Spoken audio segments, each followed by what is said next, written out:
আমি অধ্যাপক অভিজ্ঞান আচার্য, south Kolkata astrology and বাস্তু সায়েন্স একাডেমির প্রেসিডেন্ট।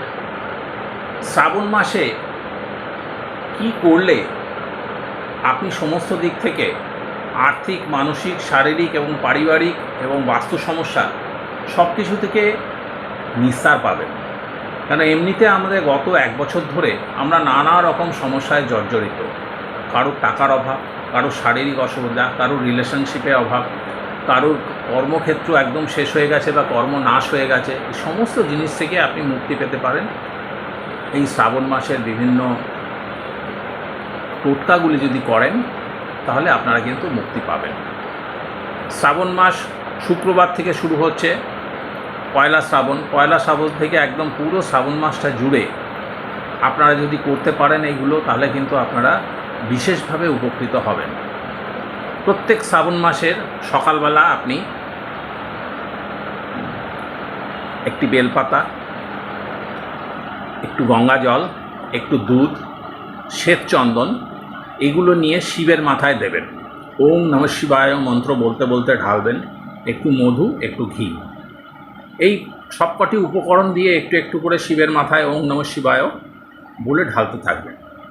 ঢালার পর আপনি শিব ঠাকুরকে নিজের মনস্কামনা জানাবেন। 3টি মনস্কামনা অবধি নিতে পারেন, 3টি মনস্কামনাই রোজ জানাবেন, প্রত্যেক দিন জানাবেন।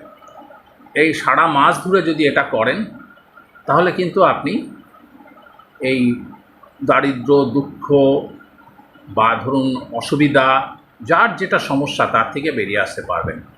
আর প্রত্যেকটি সোমবার নিরামিষ খাওয়ার চেষ্টা করুন, প্রত্যেকটি সোমবার রুদ্রাভিষেক করার চেষ্টা করুন।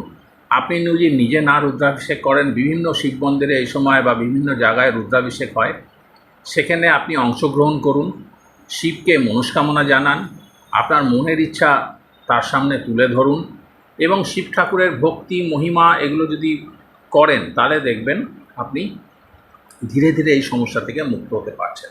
এর সাথে আপনি মহামৃত্যুঞ্জয় মন্ত্র রেগুলার 10 বার করে পাঠ করুন। তাতেও আপনি কিন্তু এই যে সমস্যা আপনার জীবনে আছে সেগুলো থেকে বেরিয়ে আসতে পারবেন।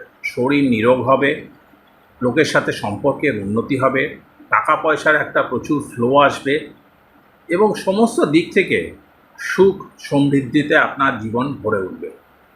চলুন আমরা সবাই মিলে পুরো শ্রাবণ মাসটা শিবের অভিষেক করি, শিবের পুজো করি, আমাদের উন্নতির জন্য, আমাদের আত্মোন্নতির জন্য, আমাদের আধ্যাত্মিক উন্নতির জন্য, আমাদের মানসিক শান্তির জন্য আমরা এটা করব। ওম নমঃ শিবায়।